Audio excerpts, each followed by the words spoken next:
제가 학생 사건을 하는 변호사로서 넷플릭스 드라마 참교육 재밌더라고요. 네. 이거는 정말 초법률 헌법을 넘어서는 조항입니다. 실제 제가 했던 사건 중에 피해 학생이 투신했던 사건들도 몇 번 있었어요. 인과관계를 인정 안 해준다는 건 이제 가해자들한텐 이 친구가 X를 할 정도의 어떤 예견 가능성이 없었다.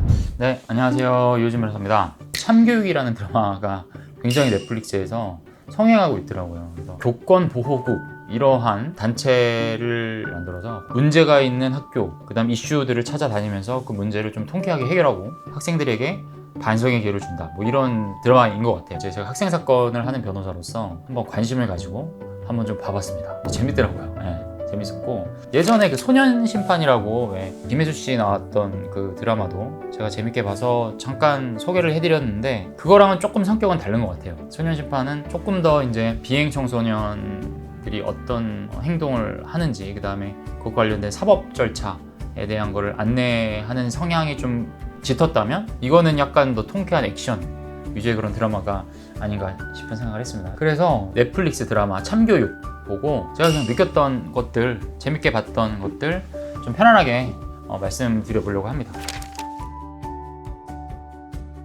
일단은 교권보호국 이런 게 실제로 만들 수 있느냐.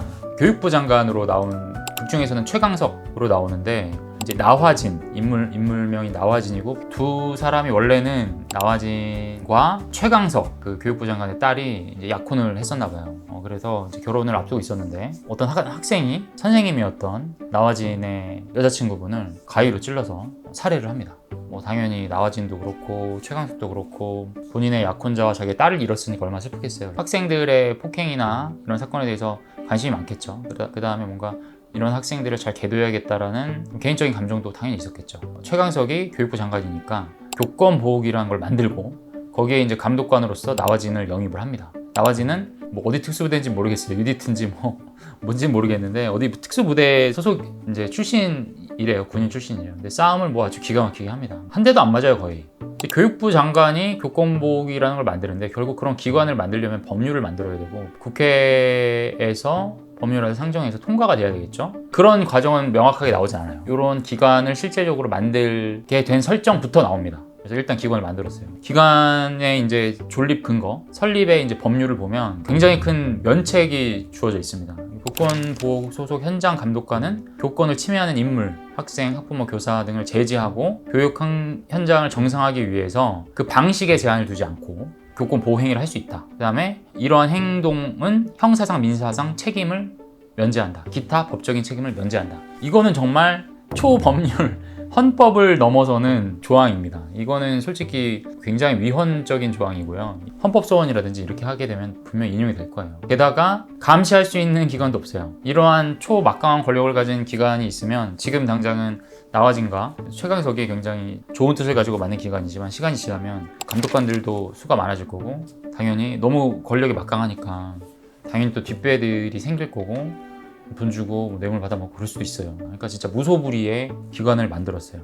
현실성이 있느냐? 없습니다. 현실성은 없어요. 근데 하지만 드라마를 좀 재밌게 하기 위한 어떤 가상의 설정이겠죠? 교권 침해, 그 다음 학교 폭력 관련해서 사람들이 좀 고구마 먹은 것 같은 그런 답답한 감정을 갖고 있죠. 그렇기 때문에 그런 답답함과 갈증을 해소하기 위한 픽션, 허구의 기관이다. 그러한 권한이 주어지는 기관이기 때문에 나화진이 엄청 때리잖아요. 그죠? 이제 그런 것들도 다 위법성이 조각이 됩니다. 구성 요건에는 범죄이긴 하지만 이제 위법성이 면제되기 때문에 처벌을 받지 않는 그런 기관이 되는 거죠. 자, 그래서 이제 1화를 보면 이제 복도에서 한 학생이 괴롭히고 있죠. 이제 그러다가 갑자기 나화진이 등장해서 발로 뻥 찹니다. 어른이 아이 때려도 되냐? 그랬더니 나는 된다. 왜냐면 나는 교권보호국 감독관이기 때문에. 어떠한 방식에도 교권보호국의 교육방침에는 제한을 두지 않는다. 이런 조항이 있어요. 패면서 계도를 해도 상관이 없는 거죠. 말로 해서 듣는 사람은 말로 하지만 말로 해도 안 듣는 사람은 때려서라도 이제 계도를 하겠다라는 그런 겁니다. 이걸 보고 제가 이제 든 생각이 제가 중고등학교 다닐 때만 해도 정말 많이 맞았거든요. 제가 이제 학창시절 목동 쪽에서 있었는데 일주일에 한 번도 안 맞는 날이 오히려 적었어요. 일주일 5일 학교 가잖아요. 그러면은 한 4일은 맞았던 것 같아요. 근데 내가 잘못해서 맞은 것보단 단체 기합이 많았습니다. 친구가 잘못하면 단체로 벌을 받는 게 많았거든요. 참 이게 어려운 문제긴 해요. 저도 1은 동의하는 부분도 있습니다. 말로 정말 교육이 안 될 때에는 체벌이 필요한 경우도 저는 있다고 보긴 해요. 근데 하지만 선생님들도 정말 여러 선생님들이 계시잖아요. 자기의 원칙과 기준을 가지고 잘못했을 때 때리는 선생님도 계시죠. 대부분은 그렇게 되지만 좀 감정에 휩쓸려서 때리는 경우도 없진 않다고 봅니다. 이제 그런 것들을 조금 저지하기 위해서 이제 법률이라는 게 만들어지고 이건 좀 더 엄격하게 적용하고 그러다 보니까 아동복지법 이런 걸로 이제 신체적인 정신적 학대 처벌을 하게 되어 있는데 뭐 이런 저도 동의를 하는 부분이 있습니다. 정말 말이 안 통할 때는 체벌이 필요할 수 있죠. 그래서 교육적인 효과가 있을 수 있다는 거는 동의를 합니다. 결국에는 아들도 이 학교에서 정당한 처벌을 받을 수 있게끔 그렇게 만들죠.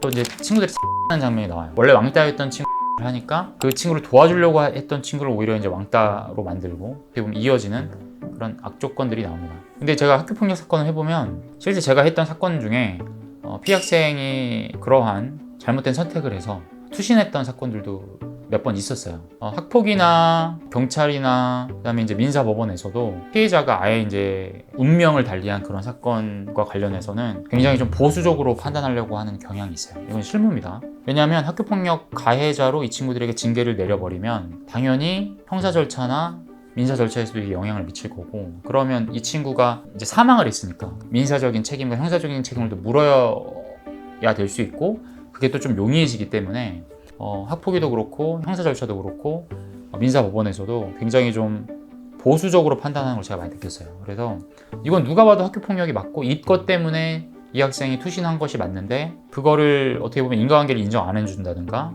인과관계를 인정 안 해준다는 건 이제 가해자들한텐 이 친구가 X를 할 정도의 어떤 예견 가능성이 없었다 이런 법리적인 기준을 들어서 청구 기각이 나오거나 아니면 아주 제한적으로만 책임을 인정하거나 가해 학생들도 어린 학생이기 때문에 어떻게 보면 좀 보호하려고 하는 그러한 결과를 제가 좀 많이 봤거든요. 그런 부분들은 조금 안타까운 면이 있다. 구체적인 타당성이나 사회적인 변화를 잘 반영하지 않는 그러한 경향이 좀 있다라는 것도 좀 말씀드리고 싶습니다.